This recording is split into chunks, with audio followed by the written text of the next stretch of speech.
बीड मधल्या ओबीसींचा मेळावा आता रद्द करण्यात आला।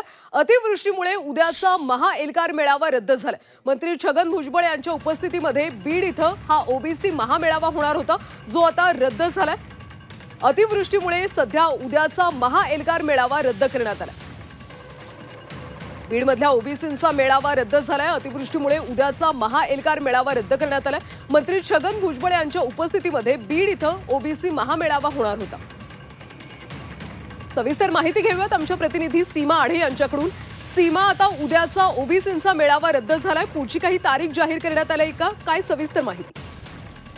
नक्कीच कल्याणी, 28 सप्टेंबर रोजी बीड जिल्ह्यात पार पडण्यात जो मेळावा पार पडणार होता अखिल भारतीय महात्मा फुले समता परिषद आणि ओबीसी संघटनांच्या वतीने, आता तो मेळावा पुढे ढकलण्यात आलेला आहे अशी माहिती सध्या मिळते।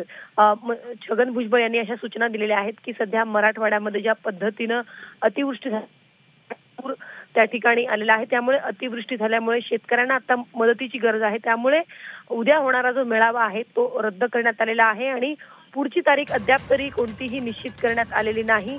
आता हे बघणं महत्त्वाचं असणार आहे की उद्या होणारा मेळावा बीडमध्ये आता कधी पार पडेल। अतिवृष्टी शेतकऱ्यांना त्या ठिकाणी छगन भुजबळ यांनी कार्यकर्त्यांना आणि समता परिषदेच्या पदाधिकाऱ्यांना निर्देश सुद्धा दिलेले आहेत। त्यामुळे आता हे बघणं महत्त्वाचं असणार आहे की पुढे अखिल भारतीय महात्मा फुले समता परिषद आणि ओबीसी संघटनांच्या वतीने नक्की मेळावा कधी पार पडणार। मात्र सध्या उद्याच्या मेळाव्याकडे सगळ्यांचं लक्ष लागलेलं होतं। ओबीसी नेते छगन भुजबळ आणि इतर नेते नक्की काय भूमिका मांडणार, कशा पद्धतीनं तो मेळावा पार पडणार। मात्र आता अतिवृष्टीमुळे हा जो मेळावा आहे तो पुढे ढकलण्यात आल्याची माहिती सध्या मिळते। नक्कीच सीमा, धन्यवाद या सविस्तर माहितीसाठी। तर बीड मधल्या ओबीसींचा मेळावा आता रद्द झाला। अतिवृष्टीमुळे महाएल्गार मेळावा रद्द करण्यात आला।